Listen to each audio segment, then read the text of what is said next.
తెలంగాణలో ప్రభుత్వం మారింది కదా సార్, ఏపీలో కూడా మారే పరిస్థితి. అందుకనే జై భారత్ వచ్చింది. జై భారత్ అందుకనే వచ్చింది ముందుకు. మార్పు తీసుకురావాలి. మార్పు జరిగితే జై భారత్ వల్ల అనుకోవచ్చా సార్? డెఫినెట్ మార్పు జరుగుతుంది, జై భారత్ వస్తుంది ప్రభుత్వంలో. సార్ జై భారత్ అమరావతి మద్దతు ఏకైక రాజధాని 3 రాజధానులు. ఏకైక రాజధాని మనం అందరం కూడా శాసనసభలో మనము తీర్మానం చేసి అందరికీ చెప్పాం అమరావతి అన్నది రాజధాని అని చెప్పేసి.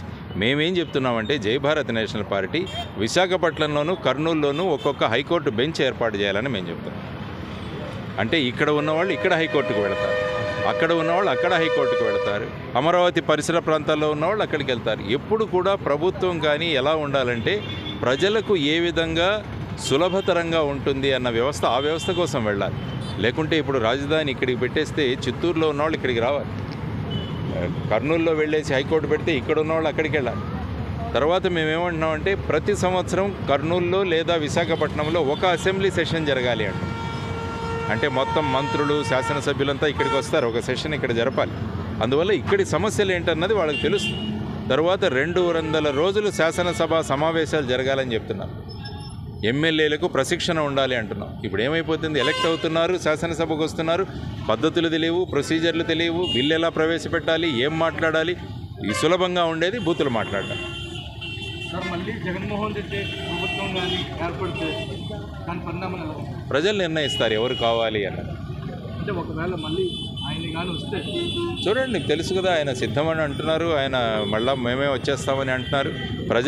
ప్రజలు చాలా దగ్గరగా పరిశీలిస్తారు ప్రతి విషయాల్ని కూడా.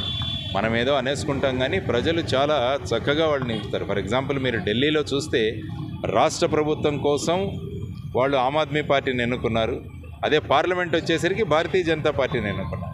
కాబట్టి ప్రజలు విషయాలను గమనిస్తుంటారు, వాళ్ళ ఓటుని వాళ్ళు చక్కగా వినియోగిస్తారు. ఇక్కడ కూడా ప్రజలు అబ్జర్వ్ చేస్తున్నారు.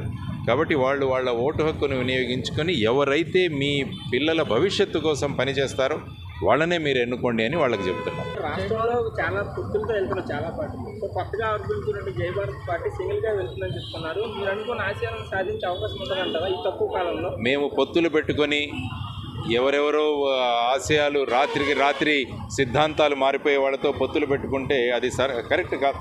అందువల్ల మాకు ఓపిక ఉంది ప్రయాణం చేయడానికి, మాకు ప్రజల మీద మేము నమ్మకం పెట్టుకున్నాం. అందువల్ల మేము దీర్ఘకాలం పోరాడతాం, దీర్ఘకాలం ప్రజా చైతన్యానికి మేము ముందుకుంటాం. కాబట్టి ఈ పొత్తులతో ఏదో ఒకరిద్దరికి ఎమ్మెల్యేలు వస్తే సరిపోతుందన్న భావాలతో చాలామంది పనిచేస్తున్నారు. కానీ జై భారత్ ఆ విధంగా ఆలోచించే పార్టీ కాదు. మొత్తం మార్పు రావాలి, ఆమూలాగ్రంగా మార్పు రావాలని కోరుకుంటుంది జై భారత్ నేషనల్ పార్టీ. ఇదివరకు ఇలాంటి జై భారత్ లాంటి పార్టీ కూడా చాలా వచ్చేసారు రాష్ట్ర వ్యాప్తంగా కూడా. వాళ్ళు కూడా డబ్బు లేకుండా, ఆర్థిక లావాదేవీలు లేకుండా రాజకీయాలు చేసి ప్రజల్లో ఒక అవేర్నెస్ తీసుకొచ్చే ప్రయత్నం చేసి విఫలమయ్యే పరిస్థితి ఉంది సార్. కానీ జై భారత్ అది అధిగమించే పరిస్థితి ఉంది సార్. వాళ్ళు విఫలం కాలేదు, ఒక ప్రయత్నం చేశారు. కాబట్టి ప్రజల్లో చైతన్యం తీసుకురావడం చాలా అవసరం. ఇప్పుడు చూడండి రాష్ట్రంలో రోడ్లు ఎలాగున్నాయో పరిస్థితి. మరి ఈరోజు మేము మినిస్టర్లు ఏం మాట్లాడుతున్నారు, మేము ఒక స్కీమ్ ఆపేస్తే మొత్తం రోడ్లనన్నీ బాగు చేయొచ్చు. ఆపండి స్కీమ్, ఒక స్కీము ఒక సంవత్సరం ఆపేసి రోడ్లు బాగు చేయండి, అందరూ బాగుంటారు. కానీ స్కీములే వెళ్ళాలి ప్రజల్లోకి అని చెప్పేసి రోడ్లను ఈ విధంగా దుస్థితి చేసి ఎన్ని యాక్సిడెంట్లు అవుతున్నాయి చూడండి. కాబట్టి ప్రయారిటీస్ అంటే ఆ విధంగా ఉంటున్నాయి వాళ్ళు. అంటే అప్పు ఎక్కడి నుంచైనా తీసుకురండి, కానీ ప్రజలకు సంక్షేమం కానీ ఫ్రీబీలు కానీ ఇవ్వండి అన్న ఆలోచనలు ఉంటే రాష్ట్రం ఎప్పటికీ బాగుపడుతుంది. అందువల్ల ఈ ఫ్రీబీలు అన్నవి కాకుండా అభివృద్ధి అన్నది చాలా ముఖ్యమని జై భారత్ నేషనల్ పార్టీ నమ్ముతుంది. ఆ విధంగా ముందుకెళ్తాం. మీ పార్టీ అయినా ఆల్టర్నేటివ్ ఏమైనా ఉందా సార్ సిద్ధం అనే దానికి? అంటే ఆల్రెడీ జనసేన టీడీపీ మేము సిద్ధం అనే ఒక పోస్టర్తో ఉన్నాయి. జై భారత్ ఏమైనా అల్టిమేట్గా ఏమన్నా ఉందా సార్? పగలతో వాళ్ళు వస్తున్నారు, ప్రజల కోసం మేము వస్తున్నాం, మేము సిద్ధమని చెప్తున్నాం. మేము ప్రజల కోసం మేము సిద్ధమని చెప్తున్నాం.